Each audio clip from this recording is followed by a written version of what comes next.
Well, welcome everyone to Creation Life. We are glad that you're here with us. And we want to welcome those who are online at the different churches. We are partnering together with different churches, 10 different churches in the Chicagoland area, and people from around the world for this event.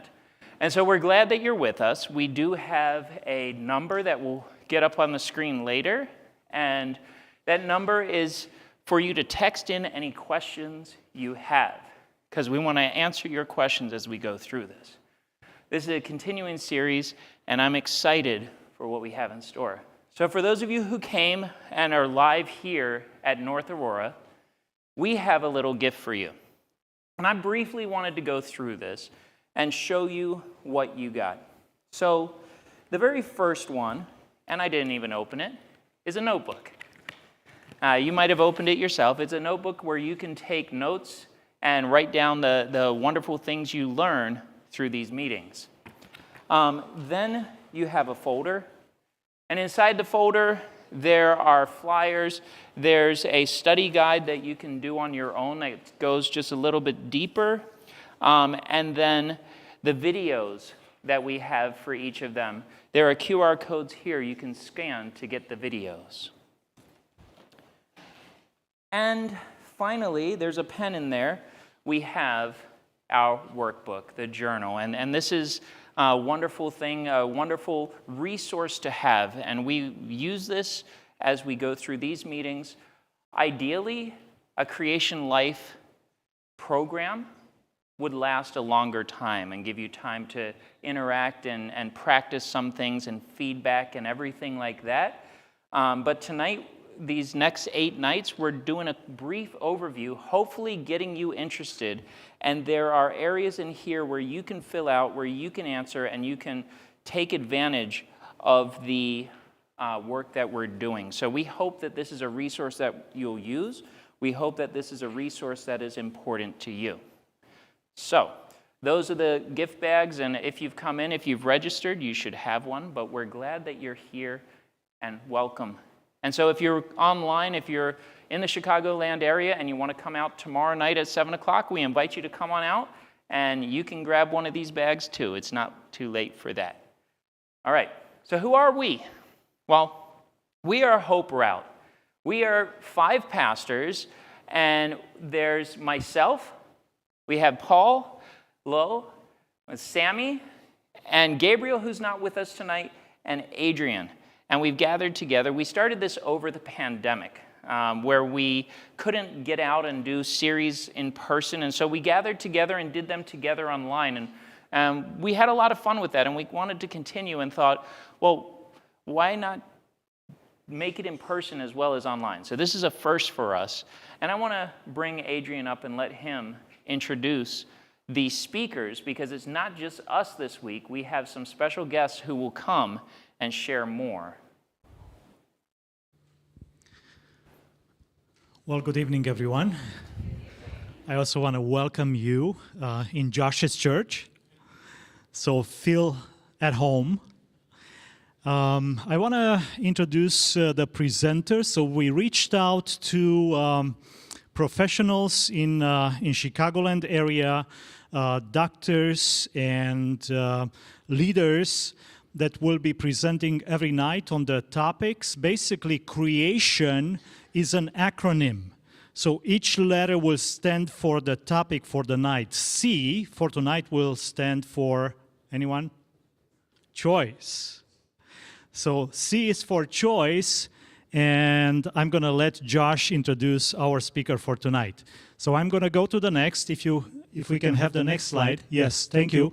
So tomorrow night we are going to have Dr. Michai Tessely. He's a cardiologist from Chicagoland, actually works for Advent Health. So he's going to be our presenter tomorrow night. On Sunday night, Laura Lucio. Anyone familiar with that name? Yes, okay, few. She's Matthew's wife. Matthew is the communication director for the Illinois Conference, and Laura will be, I'm sure, will be a lot of fun to have here on Sunday night. On Monday night, Dr. Ashwani Garg. He is from kind of like the north side of Chicago, also working for Advent Health. I know that Gabriel, the one that's missing from Hope Route, he knows him a lot better than myself, so he can introduce him a lot better that night. Next, please. Okay. So on Tuesday, Dr. Alfred Kambaki, he is the CPE supervisor and also works for Advent Health. So he's going to talk about trust on Tuesday night. On Wednesday night, we have Jenilyn Metcalf from Downers Grove. She is trained in psychology. She's a counselor. So she's going to talk about interpersonal relationships. On Thursday, April 17, we have Pastor John Remitera, who also has a master in pastoral counseling. He's going to be talking on outlook in life. And the last night will be on Friday, so 1 week from tonight will be on nutrition, and Dr. Christina Wells, she will be our speaker. Josh? All right. Thank you very much for that. And so we hope that you will get something out of each night, something that you can take back. And for those, we want to get people online because we do have multiple churches joining us. We want to ask a question and get them putting things in the comment section. So if you're here, you guys can raise your hand one way or another. But for those online, I want to ask, if you had to choose a dessert, you go up to the dessert table, and there's some ice cream on one side, or there's some fresh fruit on another side, what are you going to choose? And don't worry, there's no right or wrong answer, because the ice cream's vegan, plant-based, or whatever. Or not, if that would change your answer. It could be whatever you would like, the ice cream or fruit. Okay, so here, people who are here, if you would choose the ice cream, raise your hand. Okay? Are these the honest people? Is this what we're saying? If you choose the fruit, raise your hand. It does depend on the fruit, right? Like I would take some fresh passion fruit or feijoa or mango any day over ice cream. All right. Well, those of you online, hopefully you're entering that in the comments section, and we'll check that out and read those.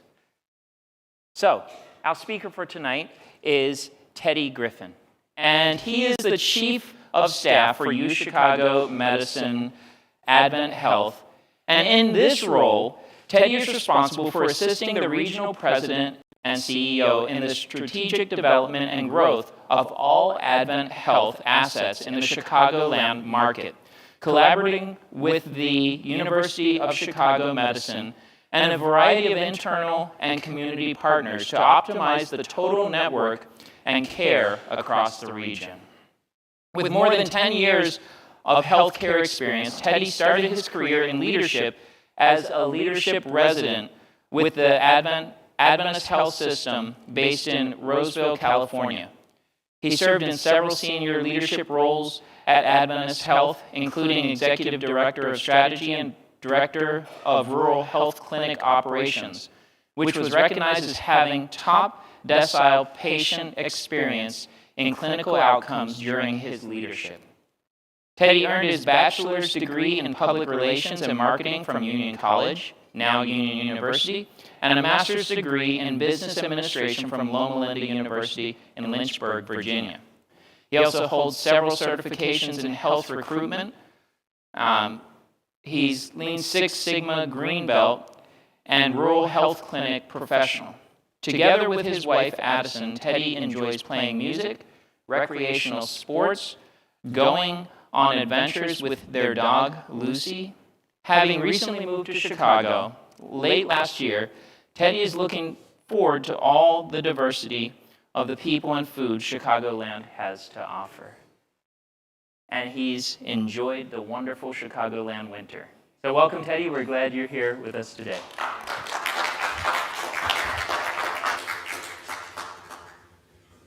Thank you guys for allowing me the opportunity to be here. It was a choice to move here from California, one that I have not regretted yet.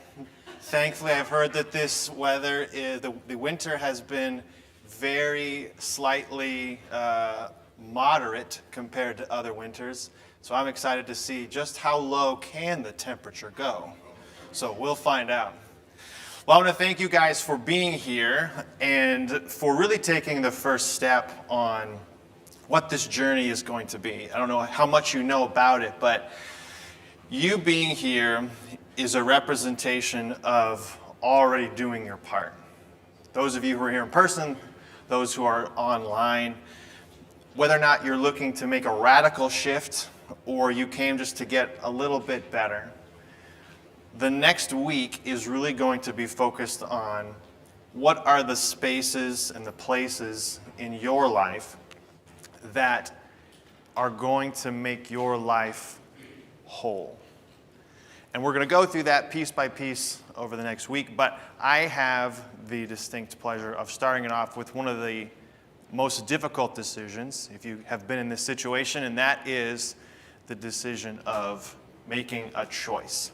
Now, if you go back into the very beginning of the Bible in Genesis, you'll find that the very first gift that God gave his creation, Adam and Eve, was the gift of choice. You see, when they were in the Garden of Eden, and he said, you can eat from any tree in the entire garden, but one. And so they had the choice, follow God's instructions or don't. And as we know, they made a choice, and the entire arc of human civilization was changed because of it. And so one of the first things that we can realize when it comes to choice is that choice is really the power to control the direction of your life. Adam and Eve, they made a decision. It impacted the direction of theirs. And when it comes to us in the day-to-day, the little minuscule decisions that we make throughout our existence, that controls who we are. And so then if you are going to look at that in a broader perspective, what does that actually look like? It's who we are. The decisions that we make influence who we are and who we reflect ourselves and our Creator. Now, there are thousands and thousands of decisions that you make in the course of the day. One study found that you actually make around 35,000 decisions every single morning, or every single day, regardless of, is that, what time am I going to wake up? What am I going to have for breakfast? Do I wear those polka dot socks, or do I wear the ones with the flowers on them? What time am I going to leave? What am I going to have for lunch? What am I going to leave? What am I going to eat lunch? What am I going to be going home? What am I going to have for dinner? What am I going to put the kids to bed? What am I going to watch? What am I going to read? And that's just my overview.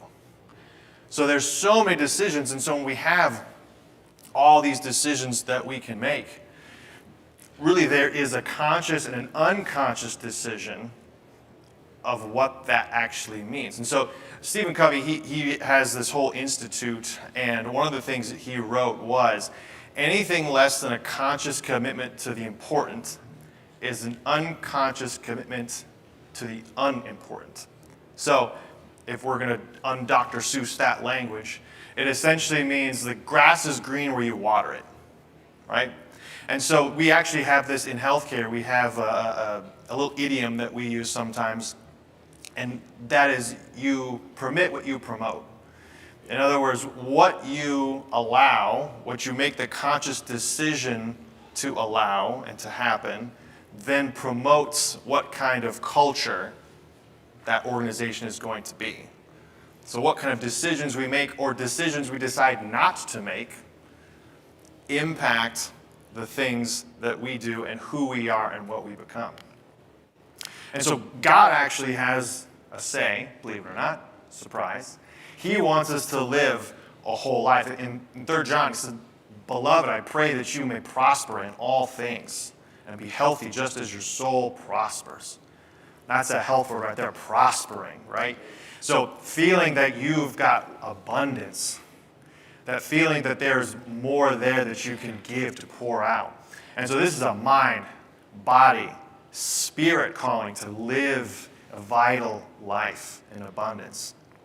And so you then may sit there and ask yourself, okay, well then, what are the choices I'm making and what is the direction that then points me? What are my decisions communicating about myself and the person that I am?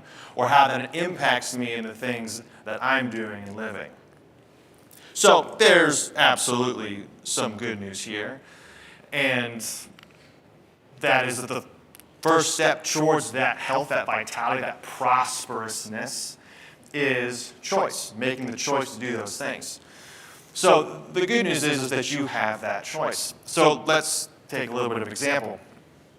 Let's say that I were to go to Josh and I say, "Josh, spring's coming." I'm being told spring's coming, and it's going to start to be baptism season, brother. We're going to be outside in pools. We're going to be outside in lakes. So you got to start getting a little limber. You got to be able to practice your dunking, right? There's got to be a little back exercise, a little bit of lower body work. So we got to get you in shape. We got to get you ready. It's been a long winter. Now, if I were to go to Josh and I said, "Okay, Josh, here is your workout plan. You got to do these things." And Josh says, "Well, can I decide to do this thing instead?" I say, "Nope. You got to do just this. Nothing else. No change." How likely do you think Josh is going to be to stick to that plan? Yeah, thumbs down, major. He's going to say, "Well, I don't really care what you say. I don't want to do that." So what we actually find is this actually translates to a number of different phenomena. Kind of the first being that the ability to direct and choose our will actually has benefits back to us from a health perspective. And 9 out of the 10 of some of the biggest leading causes of death can be tied back to lifestyle choices.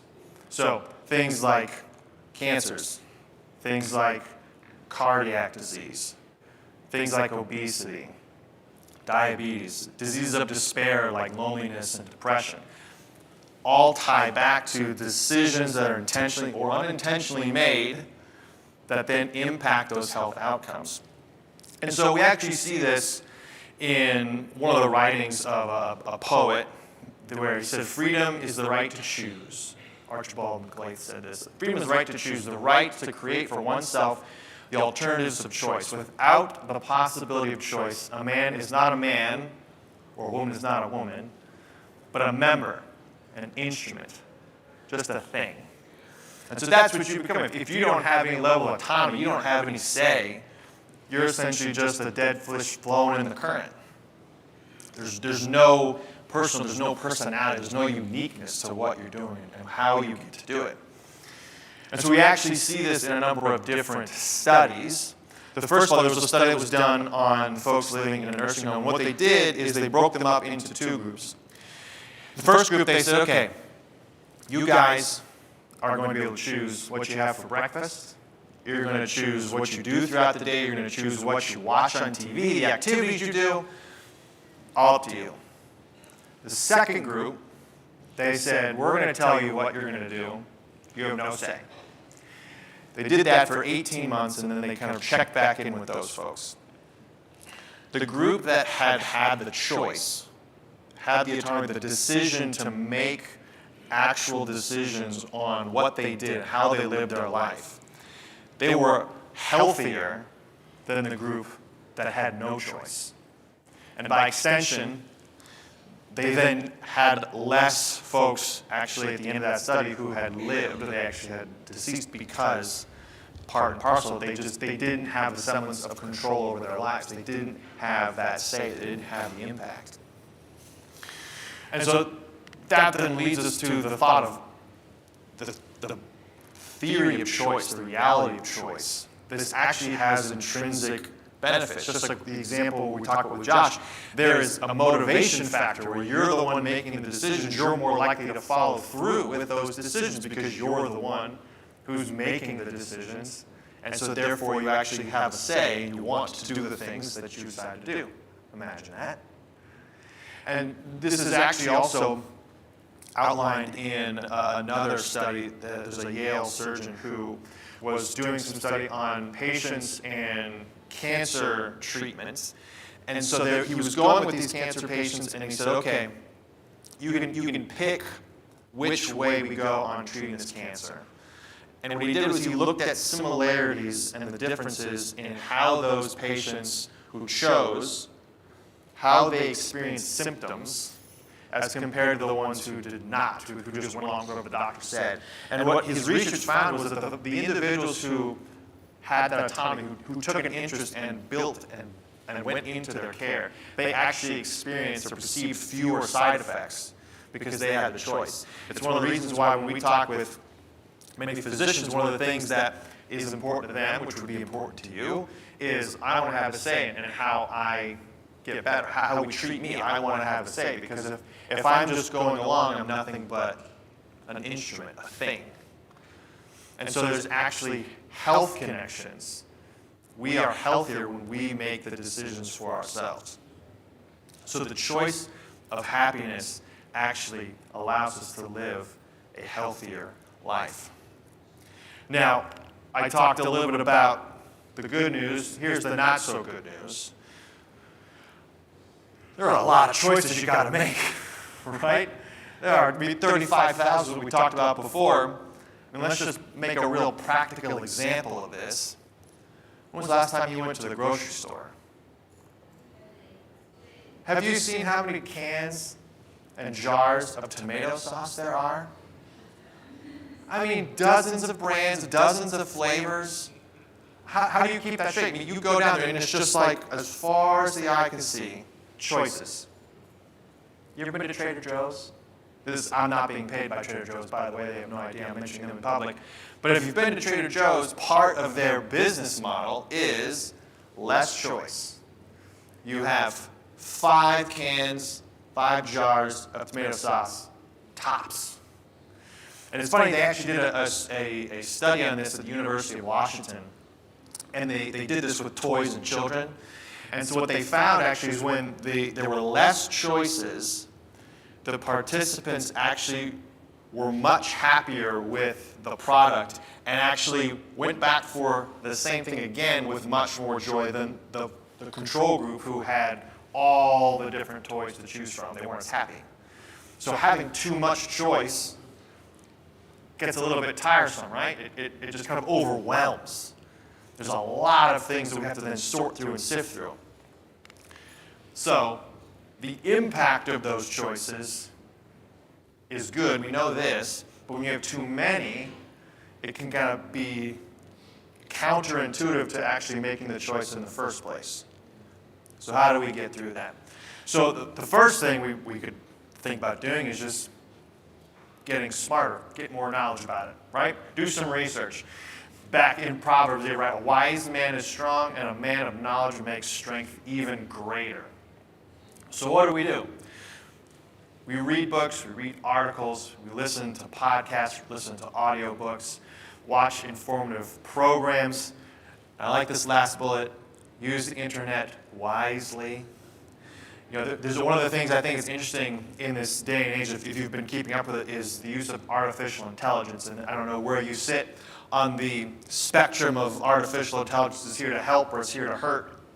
But one of the things that I have read is that artificial intelligence is going to make research much faster and much more digestible than it was in the past. But the key to doing that is if you're going to ask it to do that. So if you're asking for research, one of the things that I'll do is I'll ask for sources. So source your material. Give me the citation for where you're getting this information. So that way I can trust but verify that the information is correct. But we have all these different things and resources at our fingertips to help inform the decision. The second thing that we can do, knowledge is the first. Second would be reason. So you'll notice Isaiah says, come, let us reason together. Keyword being together. So when we are grabbing other folks and we are coming through and we are applying these principles and the values that we have and we're acting that, what's that gut reaction to things? How do we think this is supposed to be? Balancing that with our knowledge to create one whole picture for ourselves. So how do we then sharpen that reason? How do we exercise that reason muscle? Well, the easiest thing to do is, take a class, philosophy. There's actual debate classes that help with the reasoning, being able to see both sides of an argument and being able to work through what each side's validity is so that you can see how that might impact your opinion. And the next thing you can do is talk to someone else. Bounce your ideas off someone. And I know in this polarizing environment, sometimes we want to kind of cocoon ourselves up with people who are exactly thinking like us, talking like us, speaking like us. But one of the things that my dad actually has taught me is there's validity in every opinion. The way that it is communicated may be wrong. The intention, I think, for most people is right. That where they're coming from is coming from a place of they're wanting to help or they're scared. That there's similarities, if we can find the similarities in someone else, the delivery, how we get there may be different, but the core value is the same. So surrounding ourselves with folks to kind of check ourselves on that is important. Now, one of the key things that we're kind of glossing over with all of this talk is, okay, there's choice. I get it. I get a choice. How many times are you going to say choice tonight? But what about if I promise you no choice? This is not up to me. There's nothing I can do that could possibly impact my situation. I'm just along for the ride, and I'm hoping things work out. Well, surprise, there's a research study done on that. And what happened is Seligman did a study back in the 60s, mid-60s, in which he would take a number of dogs, and he would, with some of half the dogs, apply a controlled shock to them, but wouldn't give them a way to escape a box, and would do that every so often. Control group would get a shock, but they would have the ability to escape. By the way, this research study got horrible reviews from animal rights activists. So he did not do it again. But what he found from the research was when the dogs were then moved from the enclosure where they couldn't get out of the shock and moved then into an enclosure where they could escape the shock, they wouldn't. Well, why is that? Because they learned that no matter what they did, it wouldn't impact what actually happened. They had no choice. Even though their environment that they were in, they did have a choice, they had learned helplessness. And so what we actually see, this learned helplessness, in the mid-70s, a decade after this study happened, is this was actually tied to a number of folks with depression. And what they found is that folks who had suffered a lot of traumatic experiences in their life learned this same helplessness behavior because they felt like they had no choice. And so that then brought about this depression, this feeling of helplessness. So if we start to feel like, hey, I actually have no choice here, we can teach ourselves and believe that we actually have no say in what's going on. But the reasoning part has been turned off of our brain. We've been scientifically rewired to believe that we don't have a choice. So what is that science? Well, as you probably noticed from the breakdown, that was given on all the speakers by Adrian, I'm the only non-clinician in the group. But thankfully, I'm a very, very decent researcher, so I'm going to fake being a scientist until then. So the frontal lobe is the place where we do the most of our reasoning, right? It's also the place in the brain where we do a lot of our long-term strategic planning. We do risk analysis. We do our judgment calls come from there. Fun fact, it's also the percentage of the brain. Human beings have the largest percentage of their brain taken up with the frontal lobe. It also explains why my dog, Lucy, who was also previously mentioned in my bio, doesn't have the same ability to decide not to run after bunnies, which she's never seen before until we moved here. The frontal lobe, when it is compromised, especially when we are in our formative years, because many of you probably knew this already, doesn't finish developing until around 25, which is why you can't rent a car without a surcharge until you're 25. When you don't have that fully developed and that fully exercised, you start to develop compromises in that reasoning. And so when you have a compromised frontal lobe, you then start to lack some of that connection that helps push the learned helplessness that we talked about prior, which can then lead to depression. And if we're tying this back into wellness, what you actually see is you then start to see the loss of the ability to do understanding, increasing the chances of risky behaviors. Even though we know things aren't good for us, it doesn't really matter because our reasoning is compromised. We've lacked the restraint to do otherwise. So our brains are literally telling us, yeah, I get it, but this feels better. So, coming back to where we started, right? We have to then choose to exercise the frontal lobe like a muscle, right? Because the brain is, in fact, a muscle. So how do we do that? Well, one of the easiest ways is to think more positive thoughts, oftentimes easier said than done. But then it's, in that case, doing the fake it until you make it exercises of getting more sunshine, getting some of that serotonin into that vitamin D into your system to move, getting oxygen into your body, getting good carbohydrates, listening to uplifting, encouraging music. There's a very strong tie to music and mood. And so being able to put in the music that really uplifts your spirit, especially if it's words and lyrics that are tying into that personal feeling of enlightenment, that also helps. So when you're then going through this choice, you're making the choice, I'm going to make better decisions. You want to make sure that you're focusing on what's within your control, right? Widening out the things that you cannot deal with. What are the things that I actually do have autonomy over? And being mindful of not making the best decisions when you're hungry, when you're angry, when you're lonely, when you're tired. If this were a bio of me, my wife would make sure that I added hot instead of hungry. So hangry in my household means hot and angry. Because when the temperature is above 95 degrees, oh man, I get a little bristly, I won't lie. And then finally, being able to know that you just gotta make one choice at a time. You're not here to boil the ocean, eating the whole elephant, however many more metaphors we can put out there. You just gotta pick one choice, focus on that one.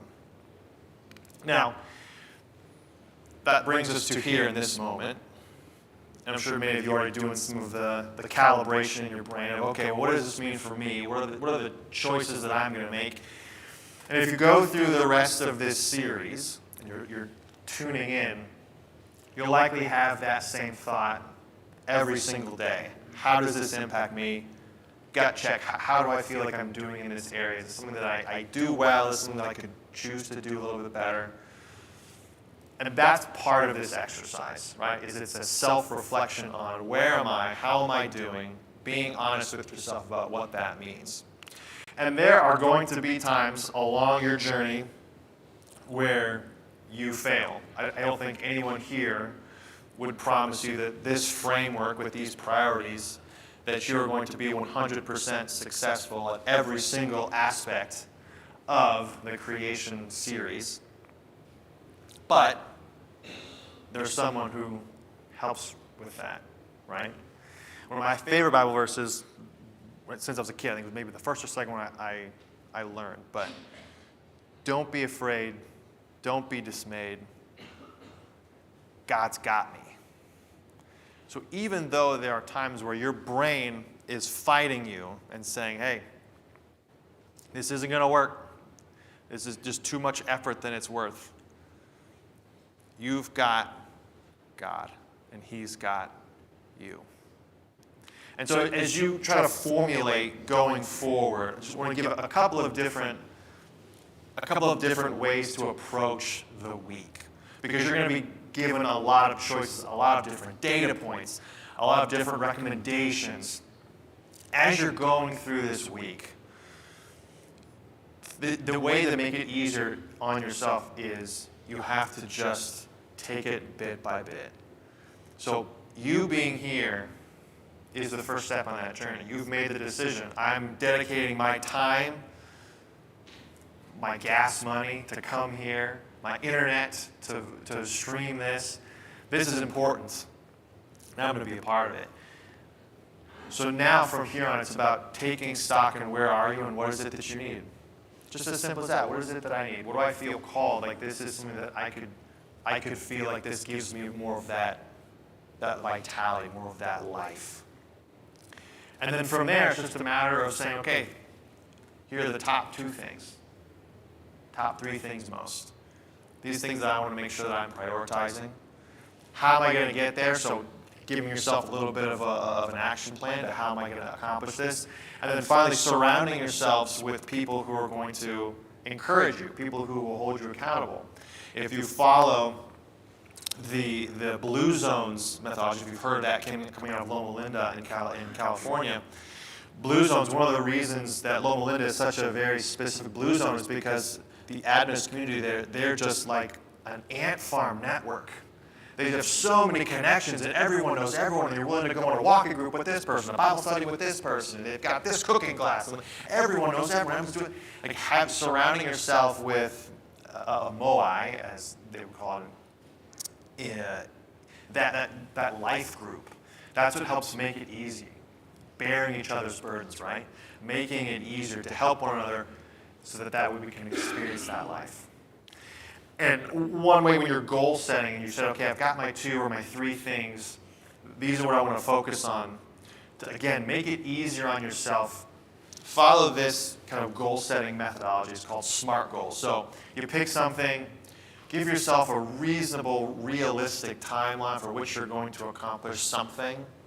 So whether or not that's, hey, I could absolutely use some more steps in my day.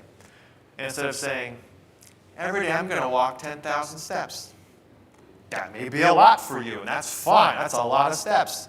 So maybe start less of, hey, I'm going to start with 5,000 steps. Make it easy on yourself to where you don't have to feel like you've got this insurmountable goal that you've set for yourself. If you don't, you're a failure. Work up to that level. So making it something that's attainable and that's reachable. And working with Dr. Reed, who, if you have the book, she's one of the authors on that. And so with talking with her about this, she is the absolute embodiment of vitality and prospering in every sense of the word. Does she still get stressed? Absolutely. Does she have days where things don't go as the way she would plan? Absolutely. Are there days where she fails? Absolutely. But one of the things that she wanted to make sure that I mentioned was, and I made sure I put it in quotes because she's way more articulate than I am. I mean, she wrote a book, for crying out loud, was focusing on the journey and not the destination. The day by day. Consistently press toward the mark with challenging yourself to do more than you think that you can. And when I was talking about that, I just thought about that, the verse in Corinthians that says, God's strength is made perfect in weakness, right? When we can't do more, He helps fulfill us with His strength. Our bodies are fearfully and wonderfully made, capable of more than we can ask or think. And if we choose to say yes to God's principles, we will have abundant life. So here today, you're sitting right here at the precipice. Whatever this week means for you, whatever you're looking to get out of it, you're not stagnant. You're not stationary. You have the ability and the choice to create a life more abundant and to live a life that is prosperous through Jesus Christ. Thank you, guys.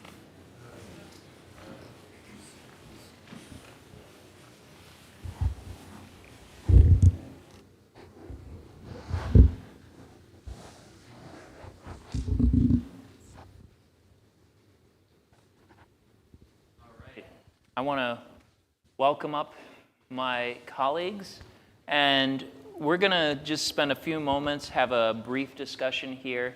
But first, I want you to go around and introduce yourself. You can give a shout out to your churches if you want.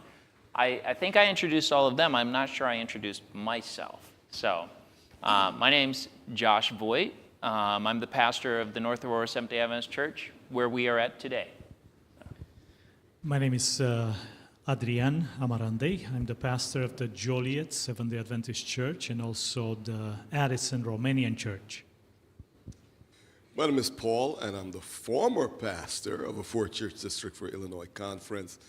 I'm now employed with Advent Health as the manager of spiritual health for the Glen Oaks Hospital. Good evening, everyone. How is everyone doing?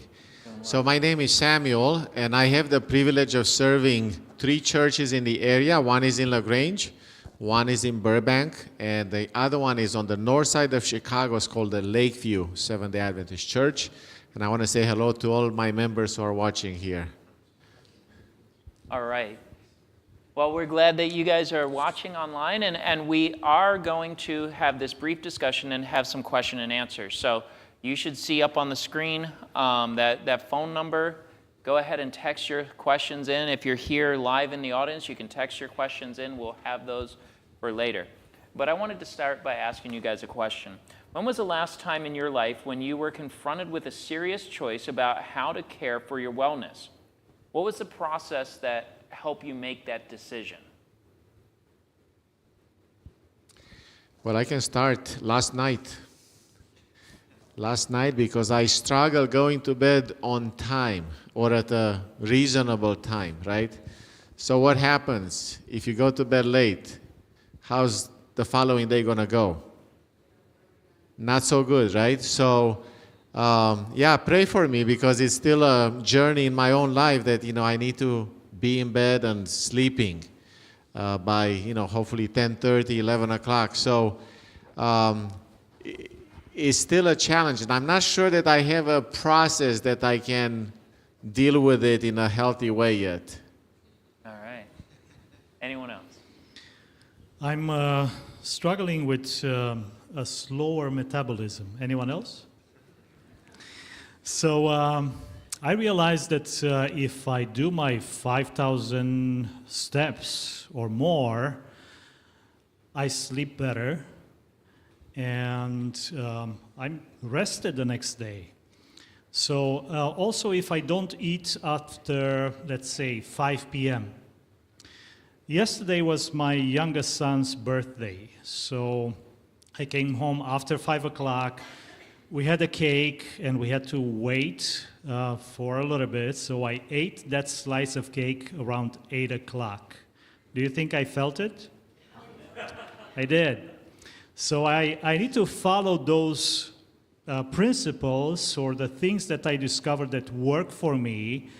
Sometimes we make an exception. We may feel the consequences, but let's go back on track. All right. I would say for myself similar, and lifestyle change. So this year I'm 58, and for the first time in my life, I'm feeling older than the numbers. So sciatica strain and back pain and all this whatever, man. So I decided, I needed to lose some weight. Motivated by this gentleman here who lost, 40 pounds or 35 or 55. And we actually are also, as a group, we have a motorcycle team, well, 3 of us here. I call it Road Rash, and we rode around the lake a few years ago. So things to keep ourselves in fair health. But yes, my motivation and deciding factor was which diet to choose. So I actually chose one. I did it for a month. I lost 14 pounds. I'm not doing this for a second month.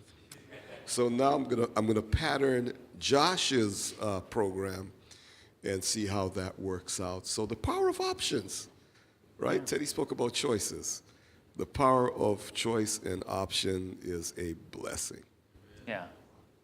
And yeah, last year for me, this isn't recent, but I was taking blood pressure tests, and my blood pressure was getting up higher than I really wanted it to be, and it hit me that I need to make a change.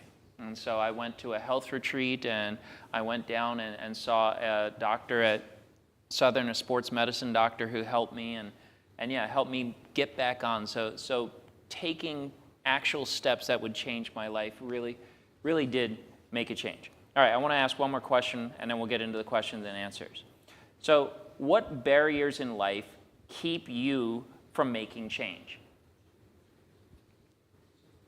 And I'll start with that. Probably the biggest barrier that keeps me from making change is right in my hand. I mean, if I'm honest, right? This can suck time out of my day. And this can suck good intentions away if I'm not careful. And so this is my biggest battle right here. I was actually listening to a podcast on my way here. It's like an hour drive, so why not listen to a podcast? And I realized that it applies to me also. So one of the obstacles why people, and I'll include myself there, don't want to make choices is that when you make a choice, you have to take responsibility.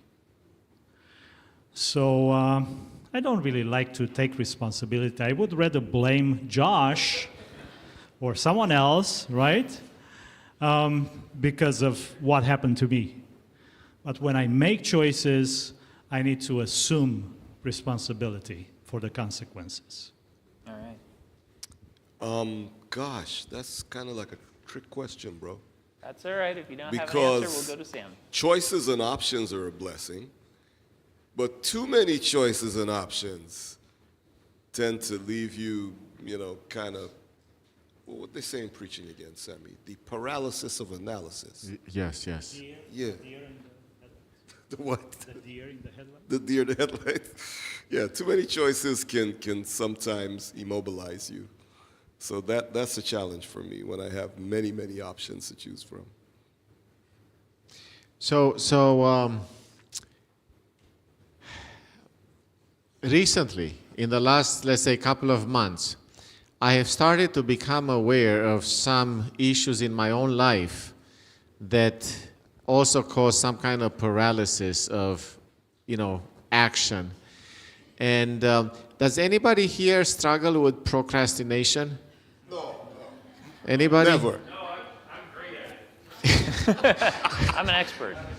I like that. He's great at it. He doesn't struggle. He's a pro. Do you give Okay. lessons? So I am a fellow, I was going to say recovering, but I'm not recovering. I cannot say I'm yet recovering, right? So, but why do we do this? We know the pain that we're going to suffer when we put things off, I have a plaque on my desk. It says, if it wasn't for the last minute, nothing would get done around here. Okay? So I know I have to prepare for tonight a month ago. But I have time. There's so much. It's a month, Let's, we can do other things, right? And then I'm becoming more and more aware that there may be some emotional baggage in my own life that causes me to put off things that I, for some reason or another, I see as dangerous or threatening.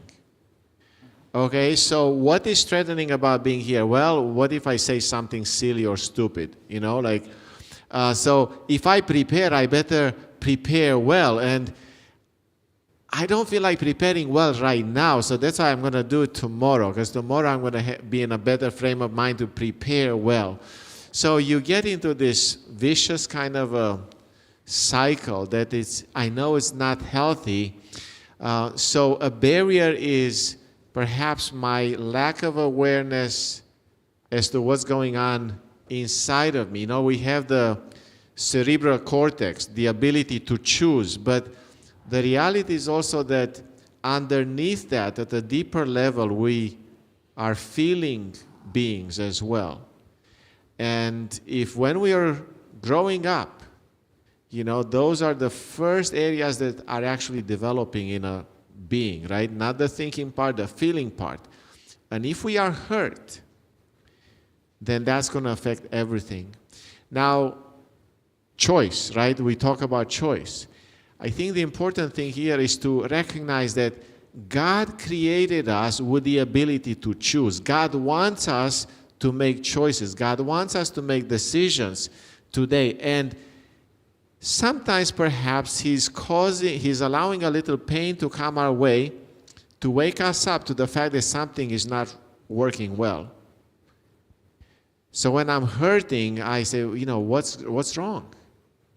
And God can come alongside, and through friends and through church members and through fellowship and community, you know, we can come and we can receive some healing through this mysterious work of the Holy Spirit as well, and also through making some choices to, you know, open up a little bit.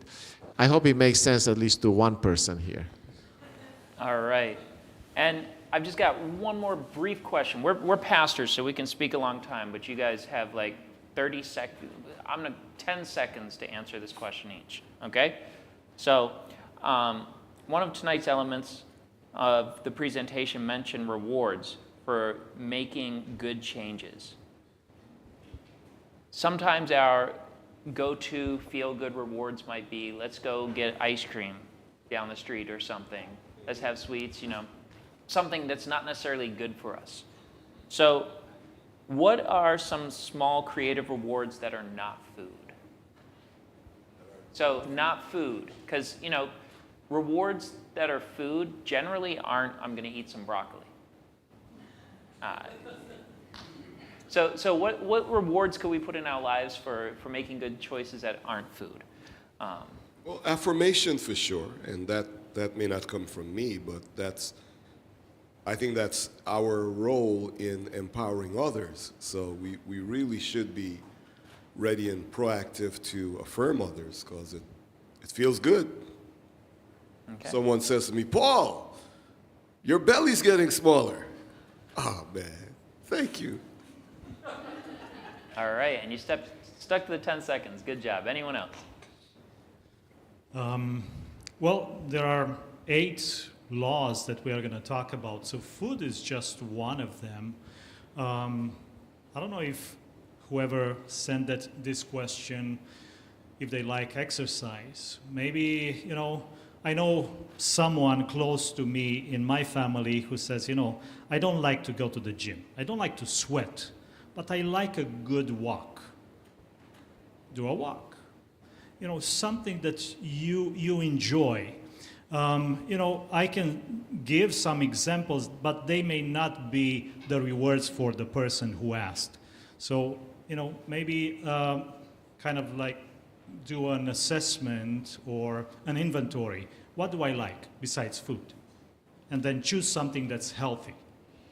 Yeah, and I think that's what I've done. When I was working on my dissertation, I'm a procrastinator, and you can't procrastinate forever. So I would set goals, and I'm also a fan of Legos.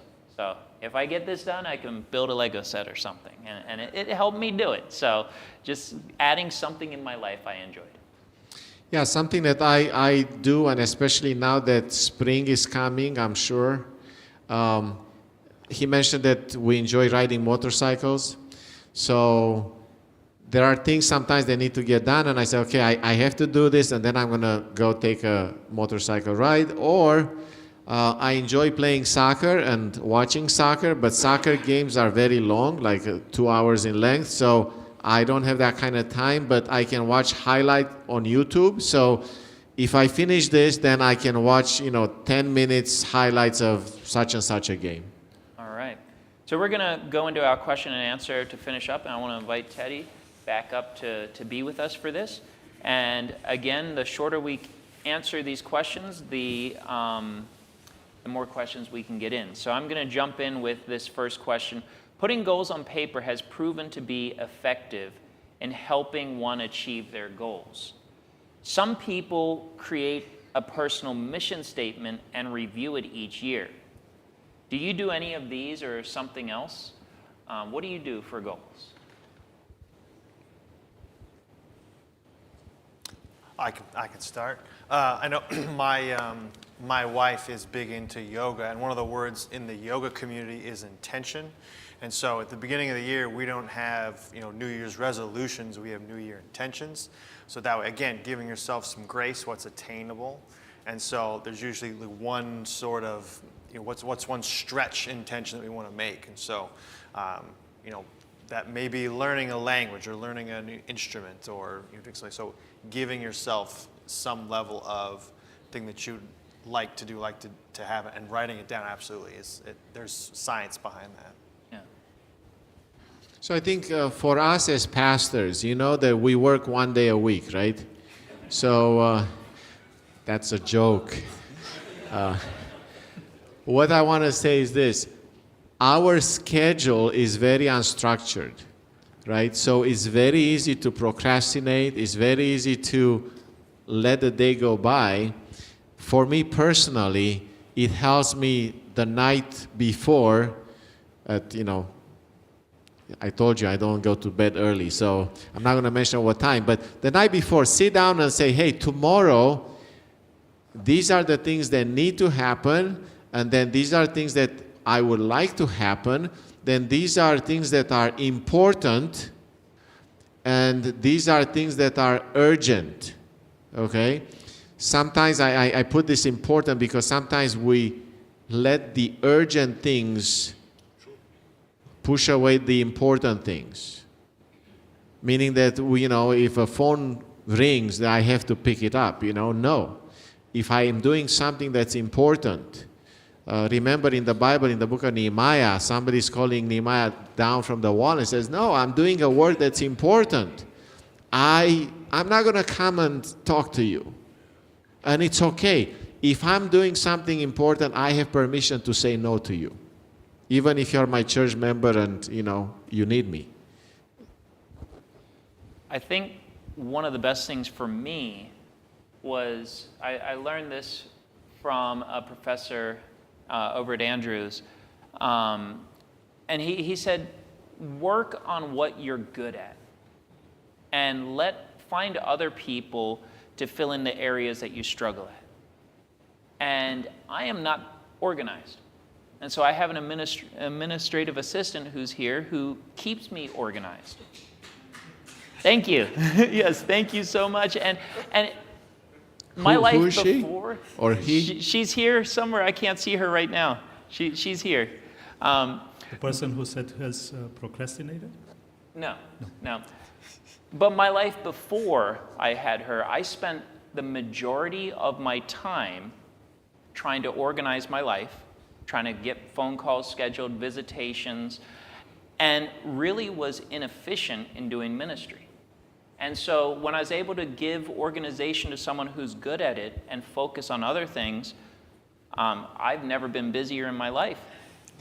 But my ministry is productive. I can do what God called me to do. And so that's what I would say is, if you're having trouble making decisions, try to let some of those decisions go to the areas that you're weak at. let other people help you in those areas. Build a team, build a community that can build up those areas so you can work on what you're good at. Maybe one quick example. Instead of saying, this year I want to do 10,000 steps a day, go with this year I want to be more active. And then you can start, at your level and work incrementally.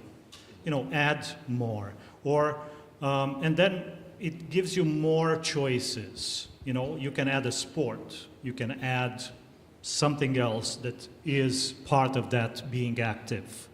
And you can go, to other areas where you can, or you want to be improved. I want to eat healthier. And then choose some choices and add to it. All right. We've all made wrong choices and we've had to face the consequences, right? Mm-hmm. Mm-hmm. So how can we learn to accept God's forgiveness for those choices and then move on? Well, knowing Jesus certainly helps. If you don't know someone, it's easy to make the wrong assumption. So getting to know Jesus certainly helps. And if you know him, then you're familiar with his forgiveness and his empathy and his compassion. So what does Jesus think about you making wrong choices? He's cool, man. He's like, me and that guy over there in the purple shirt that's very good at procrastination. He understands. So why am I asking this? It's because we grow up, right, with godly parents who are trying to do good for us, right? So then when we make bad choices as children, what is the role of a parent? To correct, to redirect, as he says. Sometimes that can come through punishment, right? Chastisement. So I grow up with this idea that God is like who? Like my parents, Dad, your mom. right? So when I make a bad choice,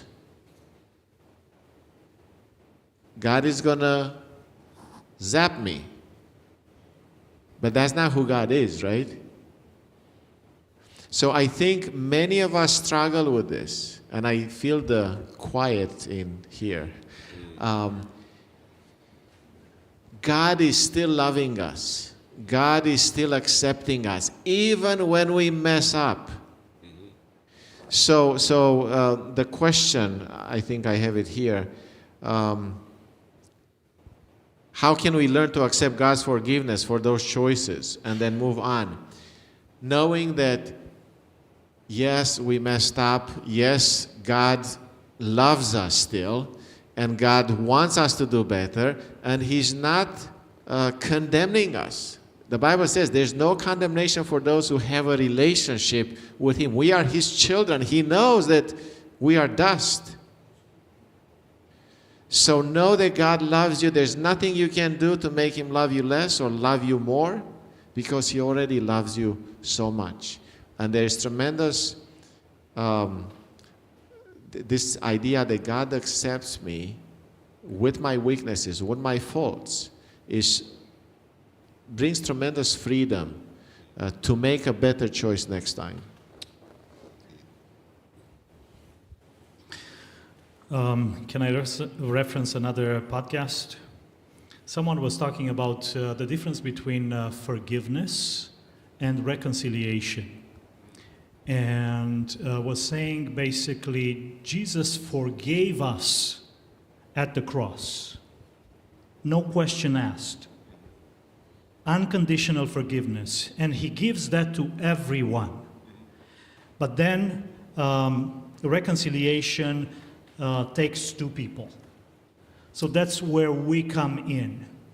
So accepting that forgiveness, is my part. And I want to read one verse from Romans 5 and verse 8. But God showed his great love for us by sending Christ to die for us when we became better. No? No. When we asked for forgiveness while we were still sinners, Christ died for us. So his forgiveness is already given. It's up to us to accept it. Yeah. All right, next question. What do you do when you have too many choices to make? You procrastinate.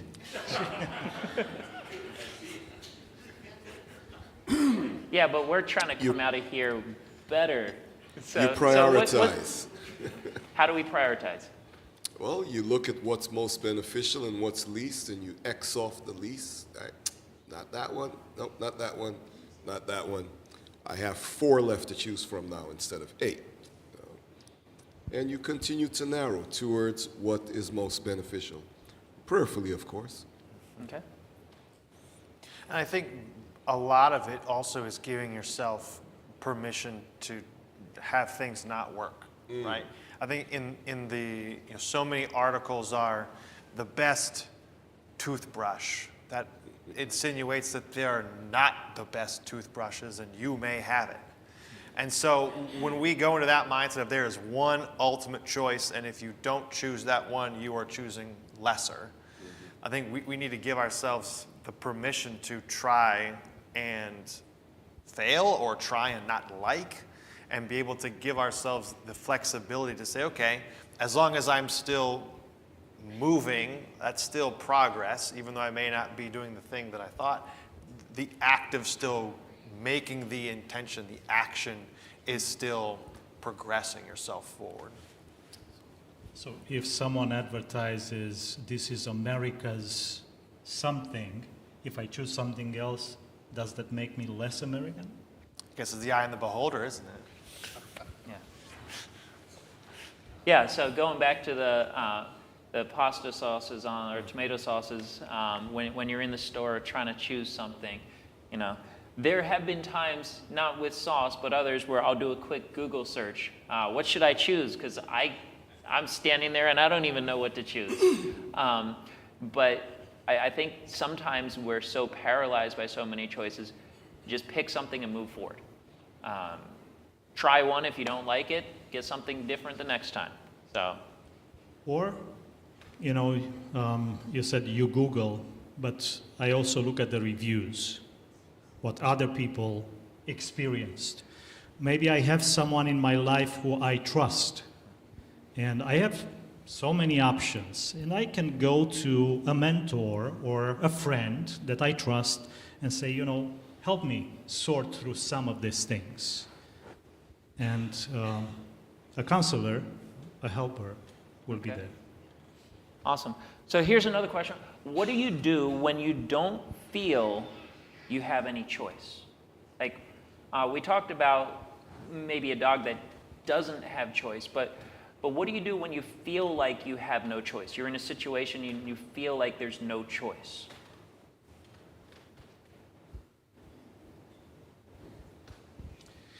So that's a good question, and that's one of the reasons I like this Creation Life program, is that it is a whole person program dealing with physical,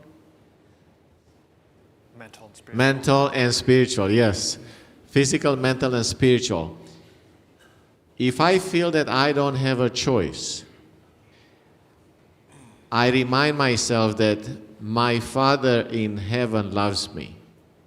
And although the situation, the way I see it, has no solution, God has a solution, and I make a choice to trust Him. I make a choice to allow Him to deal with the problem, and I make a choice the decision to surrender my life to Him. So anybody here remembers that serenity prayer? Do you know what I'm talking about?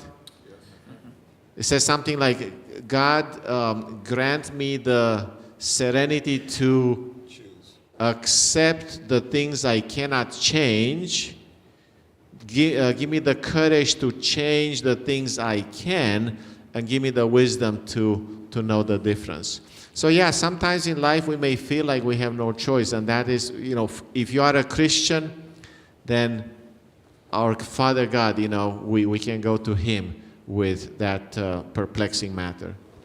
Well, in the example that you just gave, help me to accept the things I cannot change. Even that is a choice, the attitude that I have. I cannot change the weather, right? It's not spring yet. But I can still be happy, I can do some things inside, or I can put some clothing on and still go out for a walk. So my attitude, I have that choice still. Yeah, and that's something I want to make sure that's not missed, because how you react to things is a choice. And we are a reflection of our Creator, and so when we choose to react a certain way, we then also are a megaphone for the lifestyle and the spirit that He's given. Yeah, I paused when you asked earlier, Josh, because my thought was very sober. And there is an aspect of loss of choice that leads to disillusionment. And after being disillusioned, for many people, even death. As chaplains, unfortunately, it's something that we see more than often. If a person is not aware that there's another option, there's another choice, there's another reality, there's another medium that you can access that can free you from the disillusionment that you're feeling right now. That's the joy of sharing and ministering. But I think even for us, sometimes we can forget the option of Christ. For whatever reasons, we can, in our humanness, we can be so overwhelmed with whatever it is that is overwhelming us that we forget there is another option. Yeah. And that is to truly rest and abide in Christ and His faith. Okay, we have a question that's coming in online. It says, what do we do if we feel our reasoning is impaired by bad choices? And I think, for me, this kind of answers the next question. So I'll let you guys answer this, and I'm going to ask this next question, and I think this next question is my answer to their question. That's not fair. So I'll throw it to you guys. Hold the ace. Can you repeat the question again? What do we do if we feel our reasoning is impaired by bad choices? What if it's impaired by who knows what? Like it doesn't matter really why. I think the question is, what do we do if we feel that our reasoning is impaired? Well, again, if my Father in heaven is my Father and loves me, and I can rest in His love, all I can do is I can do my best and trust Him with the rest. I think the Bible speaks about wisdom in a multitude of counselors. So seeking advice in the immediate community, faith community, hopefully. I'll let you guys share some of your thoughts too. Well, we are not doctors, but maybe we can revisit this question with a doctor. But I guess depends on what kind of impairment it is. I understand that the mind, the brain is pretty flexible. Some of the functions of the brain can move from one part of the brain to another.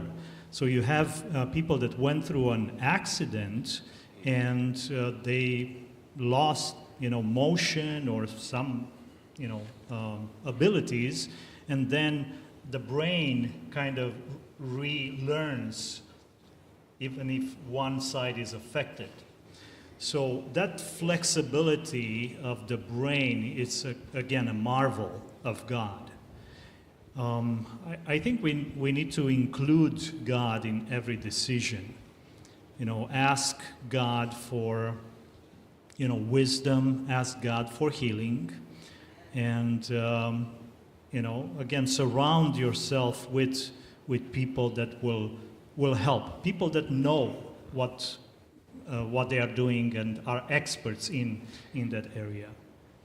So I have, you sparked something in my head here. So we have a good friend who's in Florida. He's a pastor, Greg Leordan. So I was talking to him many years back. We were on the beach, and he was memorizing scripture. Okay, he was going through John, the Gospel of John, and as we were walking, he would tell me, recite the Gospel of John. It was amazing, and I'm like, why are you doing this?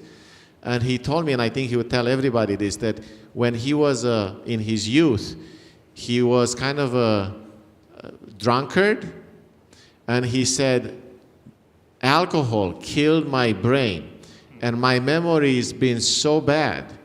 But I have prayed to God, and I have asked God to help me with my memory. And he said, I'm praying and I'm memorizing scripture, and he was so happy because he felt that God was answering his prayer, because he was, here reciting to me the book of John. Amen. So, again, the Bible is a wonderful book that can, I believe, bring healing even to minds that may be impaired. All right. So, Teddy, your talk, I think, touched on a great answer for this. There's 4 pages in this book. If you're here and you have this book, page 20 to 24 talks about the frontal lobe.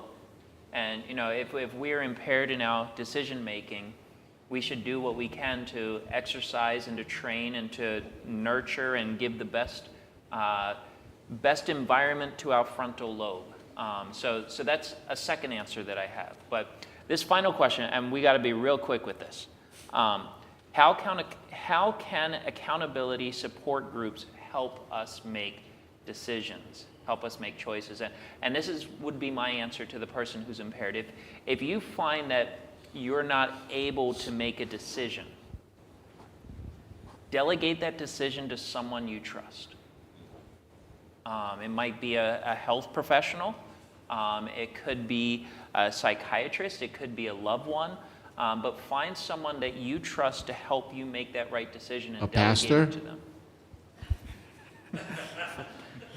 So any other, how can accountability support groups help us make choices? Yeah, I love the idea of shared accountability, not just for redirection, but also to remind us who we are. Sometimes we tend to forget even within the recovery process. So if I'm a 12-step attendee, beginning I have to say, hi, my name is Paul, and I'm a procrastinator. And hello, Paul. Yes, good to meet you, Sammy. A month later, within my regress, Sammy, as a confidant and accountability partner, may say to me, Paul, remember who you are. You're a recovering procrastinator. Get on with it, brother. Right? Sammy may have to remind me. And I think that if you don't know who that person is or where you're supposed to go with this, like who's the source, then I would go to the person who you feel like embodies that trait. Like maybe they're not someone who is a professional, someone who's not trained in that. Mm-hmm. But if you know, hey, this person I know, they're really good about making sure that they get their things on time. They're really organized. I'm going to go ask them about this and how they do it.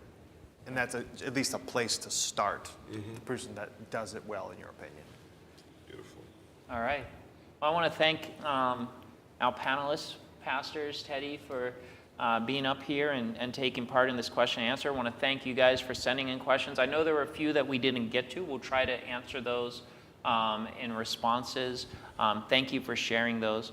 But I just want to leave us with a couple action points that we can take home and make it practical. Again, these are taken from this book. The way this book is designed, there you'll notice the different tabs, the different color tabs. Each one is for a section. So Choice has some action points that you can add to your life. And so the first skill builder point I want you to take home is to think outside of the box. Write down, when you have a choice to make, write down 3 different possible solutions. Because we might always default to the same thing. Like we might always like going to Mod Pizza for lunch. But we can think outside of the box. Well, where else could I go? Write down some different options. So that's the first skill builder. Try to make decisions when we get stuck in ruts, and try to think outside. Try to broaden your horizon. The second skill builder knowledge is knowledge brings power. That we should be increasing our store of knowledge, doing what we can. As it was mentioned in the presentation, instead of just doom scrolling on the internet, read an article, listen to a book, learn something new. Keep adding knowledge to your brain. The third skill builder exercise is to exercise your intellectual muscle.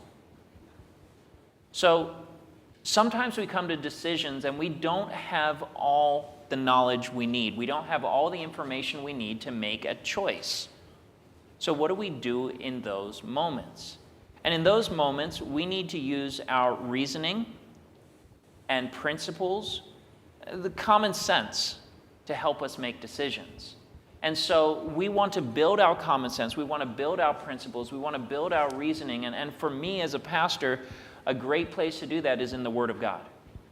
That helps guide me. So when I don't have all the information, I rely on that tool set to help me make the best decision I can.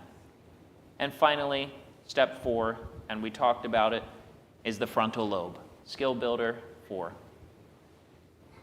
How we watch, read, listen, eat, drink, what we do, all these things affects our frontal lobe. And it affects that judgment portion of our brain. We want exercise.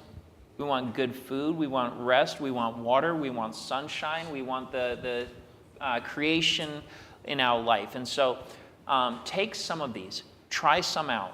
See what you can do. We have some books that we want to share with you at this time. So I don't know if Adrian, you want to speak to those? At the end of the chapter for tonight on choice, there are, I believe, 44 resources listed there. And we got 3 of them, 3 books recommended by our speaker. So you can see them on the screen. You can write them down. But I also want to give out a book. Teddy mentioned it earlier. Dr. Reed is one of the authors. So it's the book based on this book, the whole program was basically built. So we have one that will give out every night. So choices, how can we give one to, I don't know how many people we have here. Let's do this. Let's see who made the hardest choice to be here tonight. Kind of like a sacrifice, or had a really compelling other choice, and they chose to rather be here than going somewhere else. Any takers?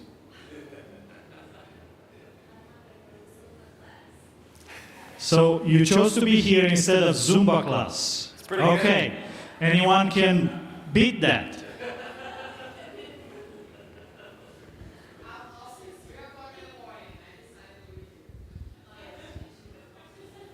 Since 3 o'clock in the morning. Okay, good. Anyone else?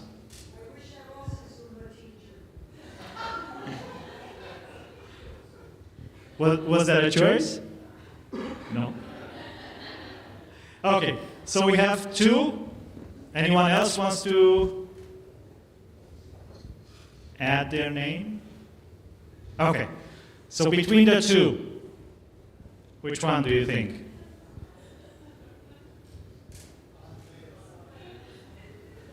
Let's not procrastinate on the decision.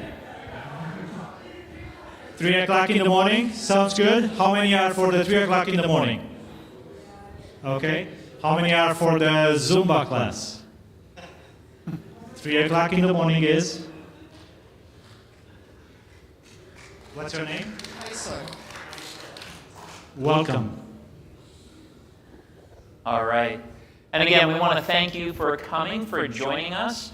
Please come back again tomorrow night, whether you're in person or on the live stream.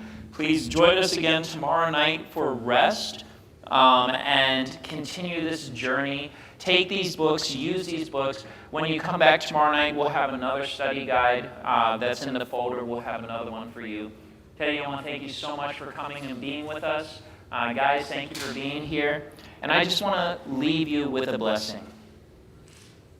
John 10:10 says, I have come that you may have life and live life to the fullest. And may God bless you. May He help you make those choices. And as you make those choices, may you enjoy